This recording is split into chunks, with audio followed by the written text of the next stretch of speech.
Magandang araw sa lahat ng mga magulang sa buong Pilipinas. May isang magandang balita mula sa Kagawaran ng Edukasyon na nais naming iparating sa inyo. Isang bagong patakaran na tiyak na makakatulong sa mas maraming batang Pilipino na makapasok sa kindergarten. Alinsunod sa DepEd Order No. 15 Series of 2025, may bagong amendment sa polisiya ng pagpasok sa kindergarten. Orihinal po na itinatakda ng deadline ng pagtanggap sa kindergarten hanggang October 31 lamang. Ngunit sa bagong kautusan, pinalawig na ito upang isama ang mga batang maglilimang taong gulang sa pamagitan ng Nobyembre 1 hanggang Disyembre 31. Simula sa school year 2025-2026, ang mga batang pasok sa petsang ito ay maaari nang tanggapin sa kindergarten. Basta makumpleto nila ang isang taong Early Childhood Care and Development o ECCD program sa isang accredited na Child Development Center or Learning Center at may katibayan ng attendance at completion. Dagdag pa rito, ayon sa kautusan, lahat ng mga batang sakop sa pinalawig na edad ng pagtanggap o yaong mga isinama sa extended window mula Nobyembre hanggang Disyembre 31 ay sasailalim sa Early Childhood Development Checklist sa unang linggo ng pasukan. Hindi po lahat ng bata sa kindergarten ay kailangan sumasa ilalim dito, kundi yaon lamang tinanggap dahil sa bagong polisiya. Ano po ang nilalaman ng ECD checklist? Ang ECD checklist ay isang kasangkapan upang matukoy ang kahandaan ng bata sa pisikal, sosyal, emosyonal at kognitong aspeto. Ilan sa mga binibigyang pansin ay kakayahang maglakad, tumakbo, at gumalaw ng mga koordinasyon or gross motor skills, pagsulat, paggupit, at pagsalin ng mga bagay o fine motor skills, pagkilala sa mga kulay, hugis, titik at bilang, pagtugon sa simpleng utos at kakayahang makinig sa kwento, pakikisalamuha sa kapwa bata at guro, at pagtukoy sa sarili at sariling damdamin.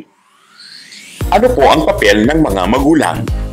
Napakahalaga po ang inyong suporta sa panahong ito.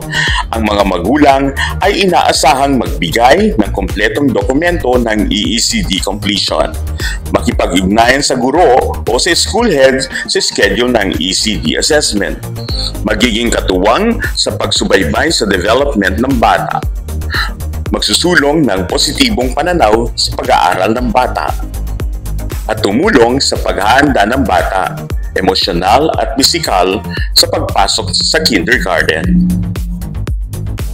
Pwede po bang tumanggap ng bata sa kindergarten kung ang birthday niya ay after October 31 pero wala siyang ECCD certificate? Sa ilalim ng DepEd Order No. 15 Series of 2025, hindi po maaari. Kung ang bata ay pinanganak sa pagitan ng Nobyembre 1 hanggang Disyembre 31, kailangan niyang makumpleto ang isang taong ECCD program sa isang accredited center at makapagpakita ng patunay na completion upang maging kwalipikado. Ano po ang layunin ng ECD checklist para sa mga batang tanggap sa extension? Layunin nitong matukoy kung ang bata ay handa na bang pumasok sa formal learning environment.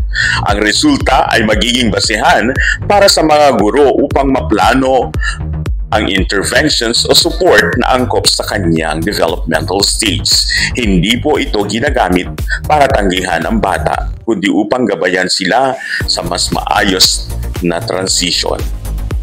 Kailangan po bang ulitin ng bata ang ECCD kung hindi siya pumasa sa ECD checklist? Hindi po otomatikong inuulit ang ECCD. Ang resulta ng ECD ay gagamitin para sa pagpaplano ng kanyang personalized learning strategies. Maaring bigyan ng additional support ang bata habang nasa loob siya ng kindergarten. Kaya't hindi po hadlang ang resulta ng ECD checklist sa kanyang pagpasok. Ano ang ibig sabihin ng Accredited Child Development Center? Ito ay ang center na kilala at pinahintulutan ng DSWD, LGU o DepEd na magbigay ng early childhood care and education. Ang kanilang mga programa ay nakabatay sa standards ng National Early Learning Framework or NELF at may lisensyadong guro o child development worker. Paano po kung walang ECCD center sa aming lugar? Pwede po bang gumawa ng alternatibong paraan? Maaring makipag-ugnayan ang mga magulang sa LGU, barangay o local DepEd office para malaman kung may partner centers na kalapit sa lugar. Sa ngayon, walang alternatibong programa o home-based substitute ang maaring ipalit sa formal ECCD requirement. Ipinapayo na isaalang-alang ang paghahanda sa susunod na school year kung wala pang ECCD completion. Tandaan po, mas pinalawak ang pagkakataon ng inyong mga anak na makapag-kindergarten. Kinikilala na ngayon ng DepEd ang kahalagahan ng maagang edukasyon. Pinagtitibay ang kahandaan ng bata gamit ang ECD checklist. Inaanyayahan po namin ang lahat ng mga magulang na ipasok ang kanilang mga anak sa kindergarten sa mga pampubliko o pribadong paaralan ngayong school year 2025-2026. Ang kindergarten ay mahalagang hakbang tungo sa tagumpay ng inyong anak. Ito ay bahagi ng mandatory at libreng edukasyon sa Kinder Education Act of 2012 or RA 10157. Para sa karagdagang impormasyon, makipag-ugnayan po sa pinakamalapit na paaralan o tanggapan ng DepEd sa inyong lugar. Tara na, mga magulang! Sama-sama nating ihanda ang ating mga anak para sa mas maliwanag na kinabukasan. I-enroll na sila sa kindergarten program. Isang mensahe mula sa Kagawaran ng Edukasyon.